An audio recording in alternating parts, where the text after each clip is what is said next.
everybody, grab your Bible and a pencil and a journal and maybe even a cup of coffee and join in on our conversation. But first, I would like for you to write this down. 1 Peter chapter 5, verses 6 through 11. Humble yourselves, therefore, under the mighty hand of God, so that at the proper time He may exalt you, casting all your anxiety on Him because He cares for you. Be sober-minded, be watchful. Your adversary, the devil, prowls around like a roaring lion, seeking someone to devour. Resist him, firm in your faith, knowing that the same kind of suffering are being experienced by your brotherhood throughout the world. And after you've suffered a little while, the God of all grace, who has called you to His eternal glory in Christ, will Himself restore, confirm, strengthen, and establish you. To Him be the dominion forever and ever. Amen. Hey everyone, welcome to Write This Down with Dot Bowen. My name is Cara. I am Dot's daughter, and every week we sit down together and we talk through truth and scripture, and we are finishing the book of 1 Peter in this episode, and we talk about a lot about Peter's life, and a lot of this chapter 5 in 1 Peter is Peter encouraging us from his story, from what he's gone through, to say, hey, like there's hope. We can get through this. It may be hard, but He will strengthen us. And so we would love it if you would pull up a chair and join in our conversation. Wow, Peter, it's a big sermon right there.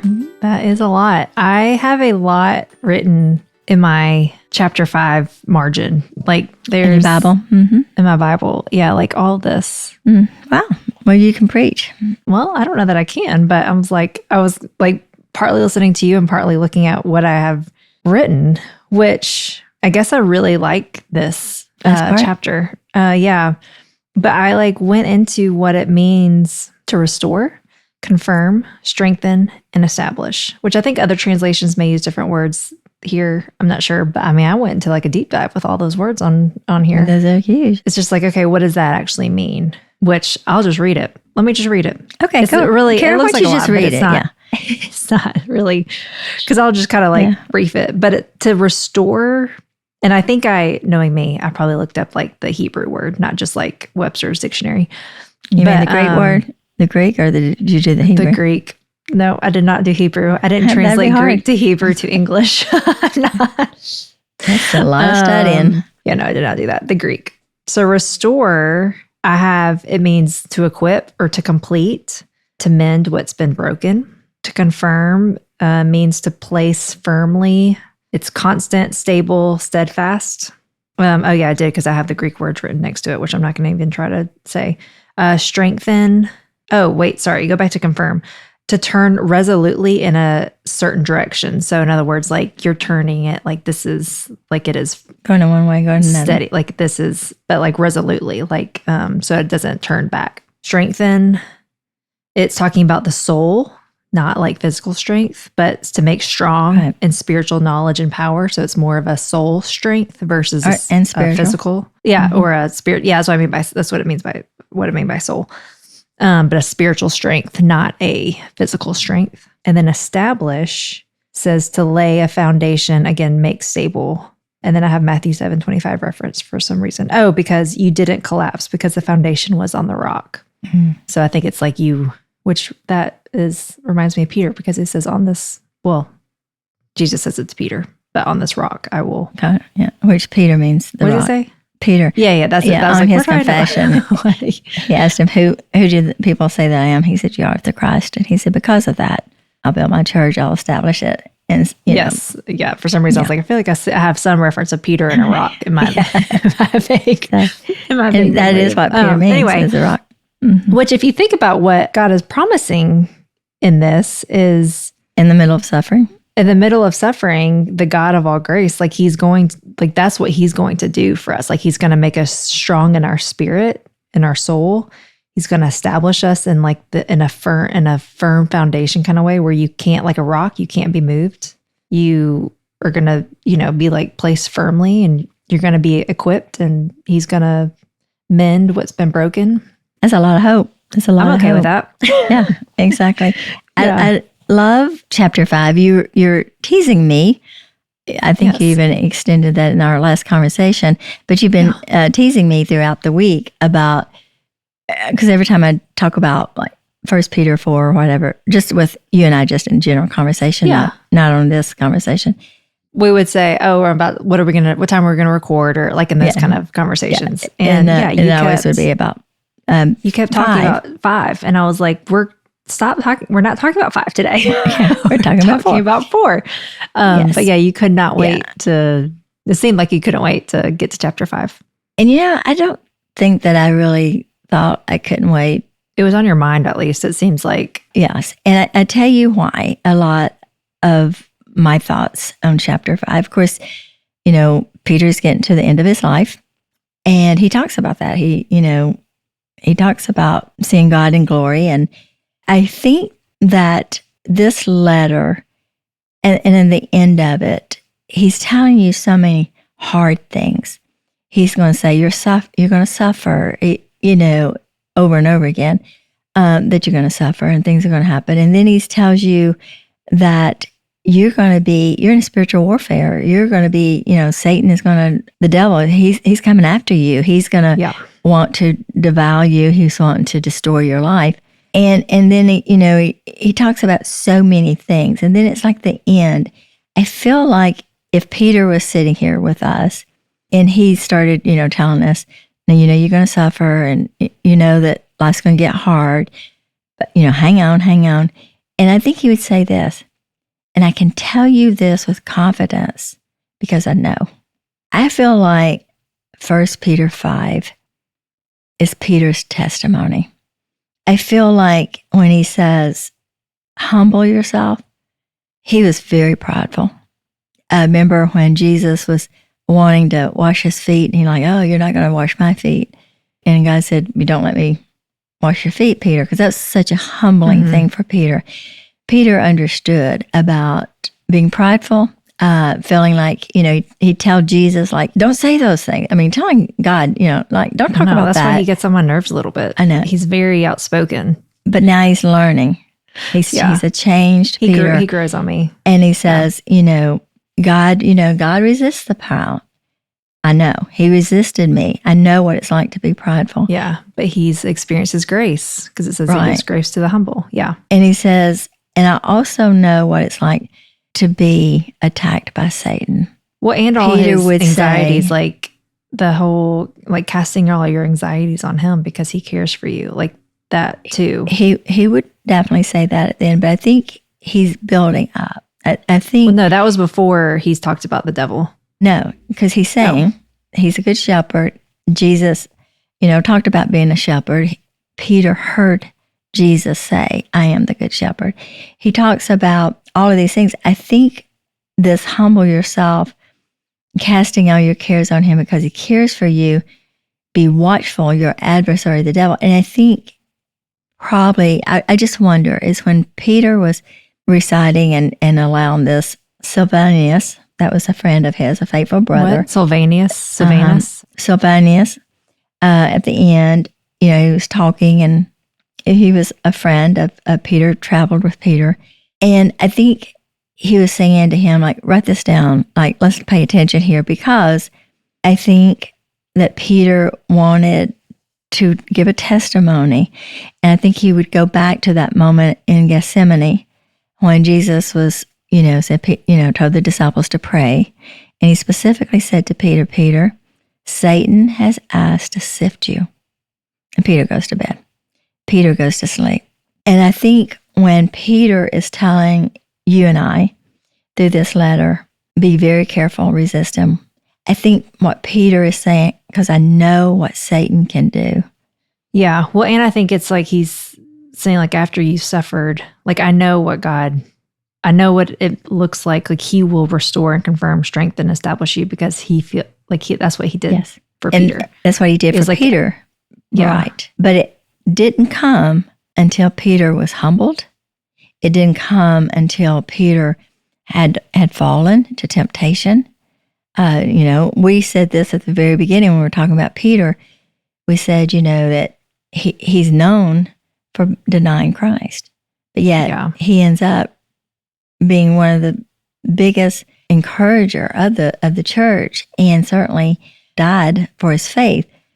But he's known for that. And I think, what we want to gain from the last chapter is you got to have people around you. He's talking about, shepherd the flock. Like, you're going to have people to help you. You're going to have godly people. And we're not going to talk about 2 Peter, but in 2 Peter it talks about, being careful with, heresies and people that aren't telling you the truth. And I think Peter is kind of like, he knows he's dying, and this is kind of his last moment to be able to give encouragement to the church, and he gives it through his own life. I think one of the greatest testimonies that we can do of God's faithfulness, God's love, God's, restoration, establishing us, setting us on a rock, giving us, strengthening us and restoring us. Like what you said, I wrote all these things down.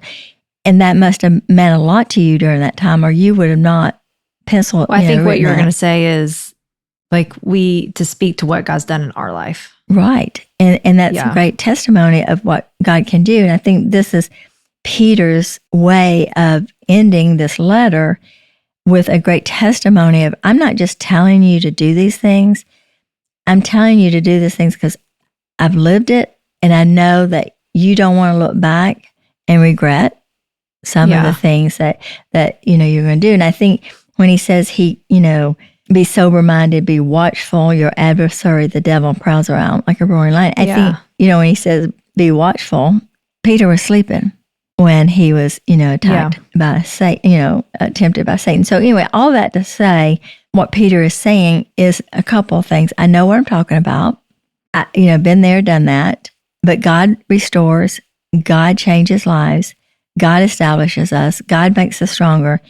And if you have fallen, if you have not lived, or if you have made a lot of mistakes, that doesn't mean your life's over with. It doesn't mean God can't use you.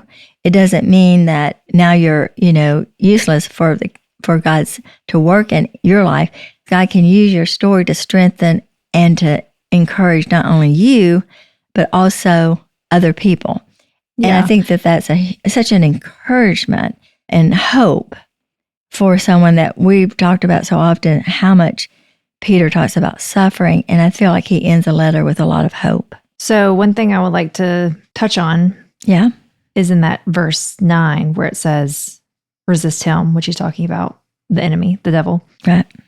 Firm in your faith, knowing the same kinds of suffering. But the whole, the practical side of how do we resist temptation, or how do we resist the enemy? How do we resist the devil? And I feel like I'll answer part of that my own way is, it seems like being firm in your faith. I think being firm in your faith is tested.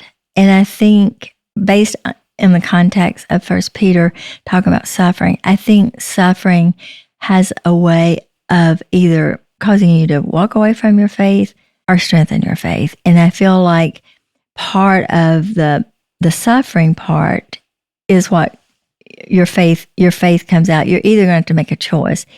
Either you're going to continue to trust God and move forward, or you're going to walk away from the faith. I think that's one way about how that part of being in the context, that the suffering, there's purpose and meaning. You don't just suffer for no reason. Yeah. And I think God is doing that, resisting and standing firm in your faith, knowing the same kind of suffering. So I think that's, he's saying that. But how do you think we can practically resist the enemy? Well, for one thing is when life gets tough, we continue to stay in there. You stay in the fight. And then through that, you'll have more faith to be able to withstand and continue to move forward. Resisting him, again, putting it in the context of 1 Peter, don't put yourself in a situation that is of the world, and you be separate. You live for the glory of God. You are very careful in the way that you walk and what you do. And I think if you put yourself in the enemy's territory, which is the world, and you're not careful when you're in that world, you're going to become and look like the world. So resisting Satan and being able to resist him and not fall underneath his control at that moment and reaping the consequences of that is being very careful and watchful what he's saying, because you got to watch and be careful who you talk to, who you spend a lot of time with, what you listen to, and discern wisdom. Pay attention. We say about this all the time, care about.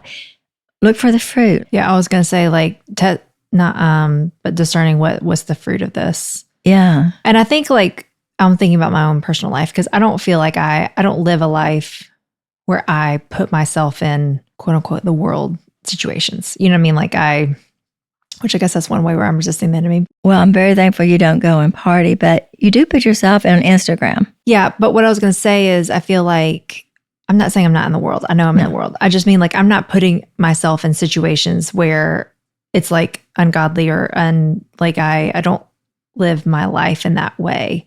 So I'm thinking of like the person, like we all have to resist, like as a believer, as a child of God, like, the enemy, he's going to try and come after us. Like it says, like, resisting him, like he's prowling around looking for someone to devour, as it says.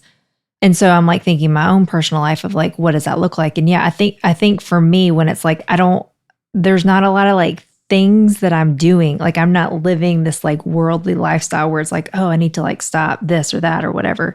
It's going to be 90% of it's going to be in my mind, and it's going to be protecting your thoughts. Yeah. And so I think that, like a lot of in my personal life, because of just how I've chosen to live my life, it's not going to look like a lot of external things that I need to stop. And for some people it is, and that's okay. But for me, it's just as much as a fight. So for me, it's more in my thought.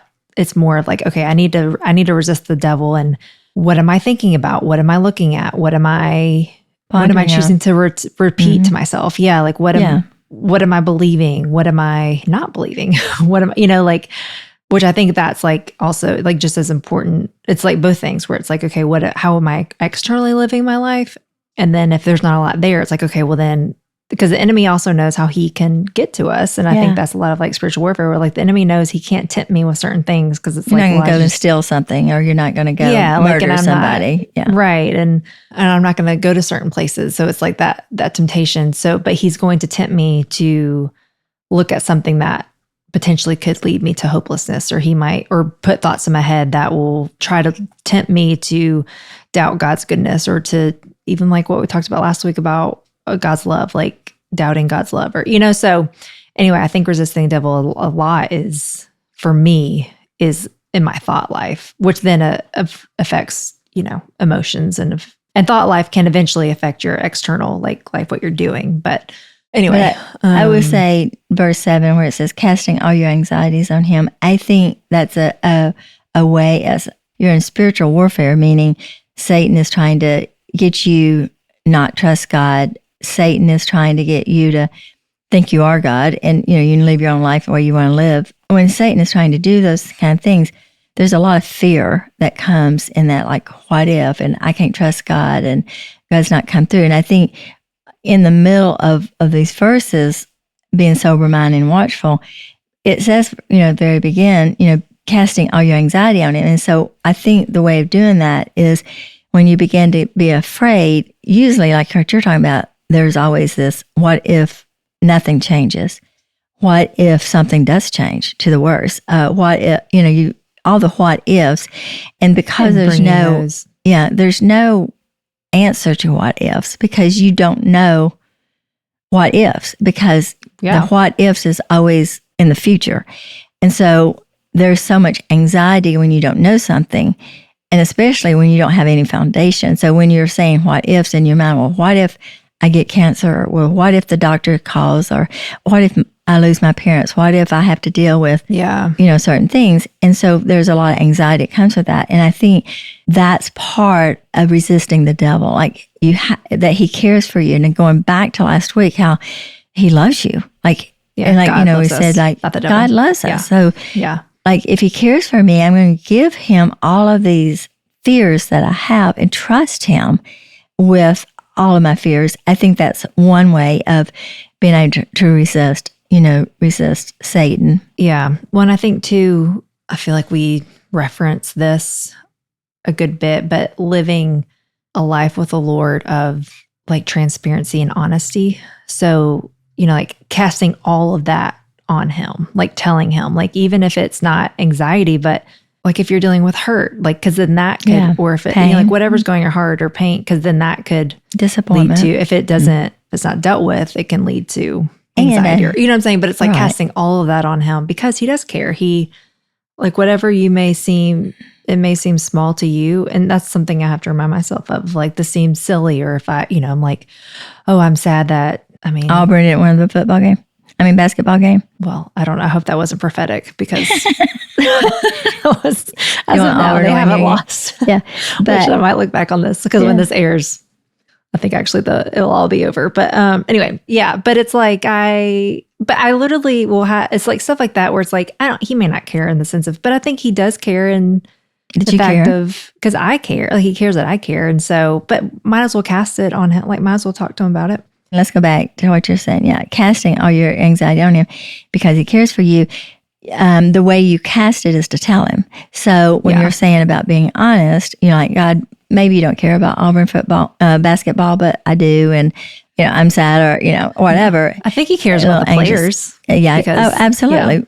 Yeah. But I'm just saying those are acknowledging it. So when you're casting your anxiety, it's not like you're saying, oh God, I'm going to give you fear. It's like, I'm giving you things that make me afraid. And 9 out of 10 times, or 10 out of 10 times, sometimes it's something we can't control, or we think we can control and we haven't. And so, but casting those on there, like, that's what that is saying, God, you talk to God and you say, God, I'm giving you this fear. I'm giving you this anxiety, this thing that's bubbling up in me that's keeping me from experiencing. I may know it in my head that you care for me, but it's keeping me from experiencing your love for me because I'm afraid you're not going to, come through for me. Something's going to happen, whatever. And then as you begin to do that, I think, being watchful, I love the fact he uses the adversary, the devil, and calls him by those names because you'll see it in Revelation at the end, the last chapter of the Bible. And in John calls the devil the accuser of the brethren. And that word, adversary, the devil, that's what he's the accuser. So a lot of times in our minds, Satan is accusing you're not good enough. You'll never be good enough. This is never going to happen. You've really blown it. You've messed up your life. That's a lot of sometimes of resisting the enemy. It's like, what is he saying about you? Like, what is he accusing you of in your mind? Mm-hmm. And that's part of resisting that. And like you said, Karen, like, I'm not going to think about that. Like, no, Yeah. And I think that there are times, and this is something I've learned from you over the years, is I think there's a balance because, like, if there's like a lie I'm dealing with, like, you would get really frustrated that I would entertain it. We'll just say that. But if you said it. If I repeated it, you would get really mad. And I would get frustrated because I'm like, so anyway, I think that there are times, and this is what I've learned of, like, I think there are times if it's something that I'm truly struggling with, then I do need to talk it out because it's like, okay, this has a hold that's a little bit stronger than like I can't just like let it go. Like, I need to kind of like talk this out to get to the truth. You know what I mean? Yeah. But then there are sometimes, but there are sometimes where a thought may come in my head. And if there's no like root or anything behind it, like almost like before it takes root, like there are times where I just think like, I'm not even going to think that, like, I'm not entertaining that. Like, I'm not even going to think that. Like, if I can recognize it quick enough. I mean, this happens a lot with, because I've talked about this on here before, but like the fear of losing you or dad. And lately, I've been more vocal on like my struggles just over the last 10 years and how resting in God being enough. And I have struggled, and I haven't even told you this yet. And I've struggled with thoughts of like, oh, but you haven't lost your parents. Will he still be enough? Like, almost like being fearful that I'm going to be there's going to be like a Job situation where like the enemy is like, oh yeah, you only love God because this has not happened yet. But if this happened, and it could easily trigger a very deep anxiety and fear that is my deepest fear. And the enemy knows this.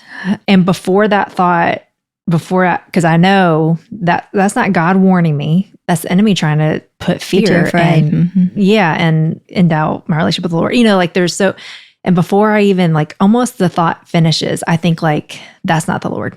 And I just sometimes I have to say it out loud.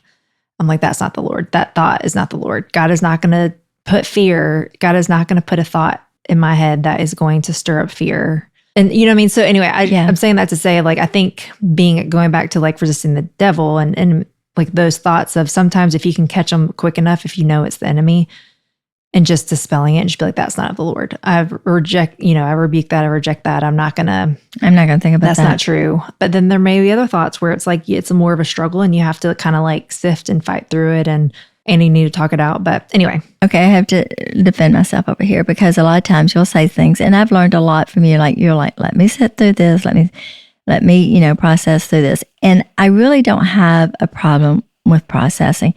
If I feel like the processing is for the purpose of getting to the root of the problem. So I feel like if you process something and you want to know how the enemy or how those thoughts are, where they're coming in and what's causing that, then the process, is helpful because the goal is not to have those thoughts anymore. But a lot of times when you would say things, I knew that really was not you saying it. It reminds me, and I haven't said this to you, but it reminds me of when, Jesus was talking about dying, and Peter said, "No, don't talk about dying." God said, "Satan, get behind me." He didn't say Peter; he said Satan. Yeah. Well, a lot of times when you are saying those things, I know that's not you, and the Holy Spirit in me makes me aware that what you just said was Satan's lies. And so when I get mad or frustrated, it was because I knew you weren't even aware that you were just repeating Satan's lies. And the problem with repeating a lot of it, unless again, like you're saying, you're going to get through the process and you're trying to process only to get to the root so you can kill it, not keep thinking about the lies and continue to think about them and start enjoying the misery, because some people do. But if you immediately realize that this is of Satan, or this is not true, this is lies that you're believing or accusing you of something, the more you say it, the more it gets in your brain. The more you say it, the more you put it in your mind. And it's like being on a dirt road and it's rained on that road and it's a lot of mud, and you keep going down that road and you're spinning your wheels and you're making that rut on that road deeper. So there's power in words. God created the heavens and the earth by a word, and he destroys Satan by a word. So words are powerful. And so that's why, Cara, a lot of times when I say, just don't say those things. Now, again, if you, I don't think I do it as much anymore. No, you don't. But I think there's a difference in repeating it as if it's true versus okay, I'm struggling with this thought, or I'm struggling with it. I know this is a lie. I'm struggling to get through this or whatever. I just think if you want to process it to get to the root of it so that you stop thinking about it, that's one thing. But just to repeat it because you feel it. A lot of times people repeat lies that they believe about themselves because they feel it and they thought, well, I feel that way. Well, you're going to always feel that way if you keep repeating that lie. So if you don't want to feel that way, stop repeating the lie. So that's where I think, that there's a difference in that. And that definitely is how you resist the devil. That's definitely how you realize I've got an enemy. And Satan really doesn't really care about you or me, but he hates that we live in any way that would glorify God. So he's going to do everything he can. Yeah, he hates that word, children of God. Right. And that we're created in his image and we glorify God in our being. So remember, you can't win a battle if you don't know there's a war. So you just have to, and that's what Peter is saying. And I think Peter's coming from his own life. I feel like Peter would say, look, I know what it was like that night when I saw Jesus look at me and the rooster crowed 3 times, and I remember that third time, and I remember seeing Jesus's eyes like just go in my heart. You don't want that. It's just like so many times, I think that's what Peter is saying at the very end. But if you have, given in to the devil, if you have, for whatever reason, feel like you've destroyed your life, there's hope, because God will do and use all things. Not all things are good, but God will use those things to confirm, strengthen your faith, to confirm you, to restore you, all those things that you were talking about. Yeah. He's giving you hope at the very end. Yeah. Well, and I think too, it's like seeing the importance of, and like Peter, like you're saying, he experienced this. Mm-hmm. I mean, the language that he used of the enemy roaring like a lion, seeking someone to devour, like those are harsh, not passive. No, that's not passive language. No. So, and not that we need to live in fear, because it's like all we need to do is resist them. If you think about what he's saying, like it is pretty powerful, because he's basically saying that the enemy is this as strong as a lion, like roaring like a lion through the earth, looking for someone to devour. But all we have to do is resist them. We don't even have to fight them. Right. Like if you just resist them, and I think that is like as a child of God, like God will take care of the rest as long as we just resist them, which I think that in itself is hopeful, because it's like, yes, be aware that there's an enemy and see how serious we're not fighting flesh and blood, or we're fighting an enemy here. Mm-hmm. Spiritual, yeah. It's just resist them. Yeah. Just I'm not saying that that's easy in the sense of like, you have to do something. So I think that's another thing that is pretty encouraging as well, where if you really read the language and seeing the language that he uses, just, I don't know. That's I love about that too. I think it's like Satan, he looks tough and he looks very powerful, but he's not. And so what you're saying is just resist it. He didn't say, of course we know in Ephesians 6 talks about putting on full armor of God and then you pray. Mm-hmm. So resisting a lot of, Satan's temptation is you go pray and let God fight that fight for you. And I think that when he says he like prowls around like a roaring lion, seeking to devour, he can't. And I feel like that's where he's our like hope a lion. is. He's not. Yeah. He's not. Not. I mean, God says that he's the Lion of Judah. Mm-hmm. That's right. So, but it's not Satan. And I think that the biggest thing is that when we go back to the truth of it, is that we're protected and we're loved by God, and that if we don't resist and go, get on, believe everything Satan says and start worshiping Satan, if you still trust in God and you still have the faith, that faith is what's going to help establish you and get you, standing firm, and you're not going to be devoured. Your life will not be destroyed. I think that's also in part the humbling yourself, because it's I need a God. Like, like I need God to fight for me. I need, like, I'm not too proud. I'm not above this. I'm not, it's humbling yourself under God. But I also think it's so much easier to resist him versus when you accept it, like, and then you have to go through. I'm just thinking like my own personal life. It's like when I stop those things that I know, I mean, sometimes there are things that they may get rooted and yes, you have to deal with it, but it's so much easier to stop the thought or to think, like to stop at the beginning. As soon as you, versus entertaining it. Because then the deeper you get, the harder. I mean, there's always hope. You can always come out of it. God's always going to provide light, always going to provide a way of escape. But it's a lot easier to escape something before it has any kind of hold. It's easier to walk out of a room if you only go into the foyer.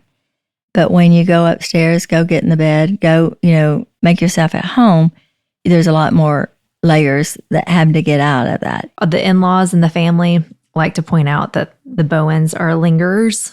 Yeah. Which I do not like to think that, because it drives me nuts that we do this as well. But we like to linger and talk, and we get up to leave for dinner, and then we stand there for 30 minutes. And anyway, so the in-laws like to point this out that we do this.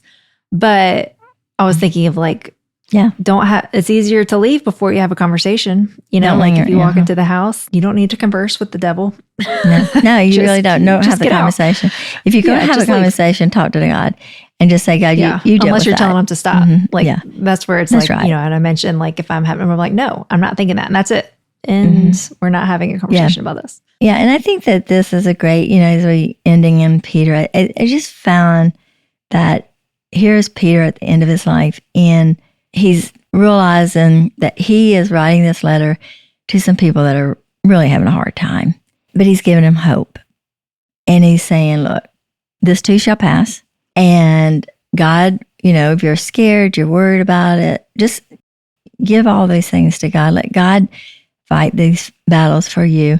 But to do that, you don't have to humble yourself and realize you're not God and that you need a God. And I think that if there was one thing about Peter that you always said you did not like, was that he was prideful. He thought, he couldn't be taken down, all these things.